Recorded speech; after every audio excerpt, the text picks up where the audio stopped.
First-person video games are my favorite. Those are the ones where you see through the main character's eyes.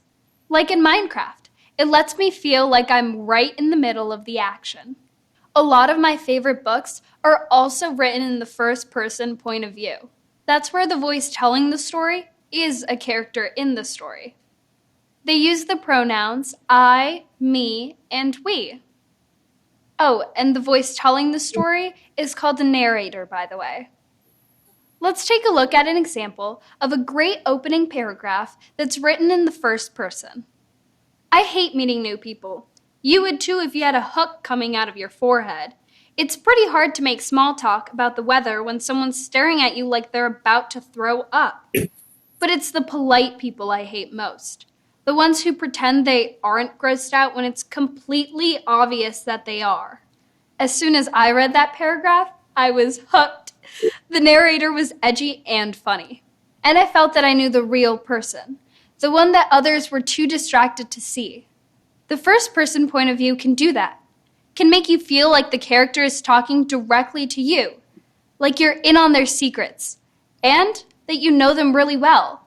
When I see through a character's eyes, it helps me understand them better. It's not like I don't like books written in third person, though. In the third person point of view, the voice telling the story is not a character in the story.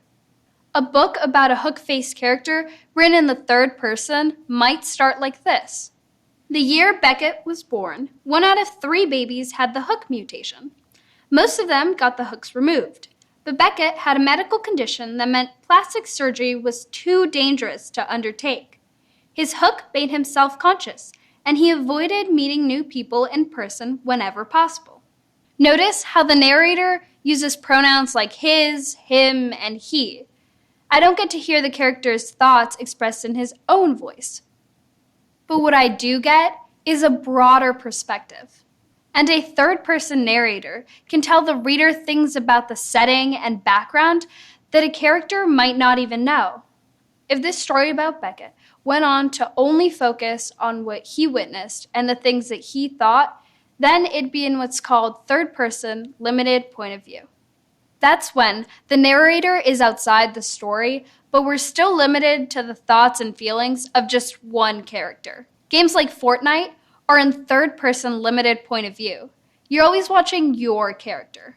Then, there's also third-person omniscient point of view. Omniscient means all-knowing. An omniscient narrator can tell you about the thoughts and feelings of any of the characters.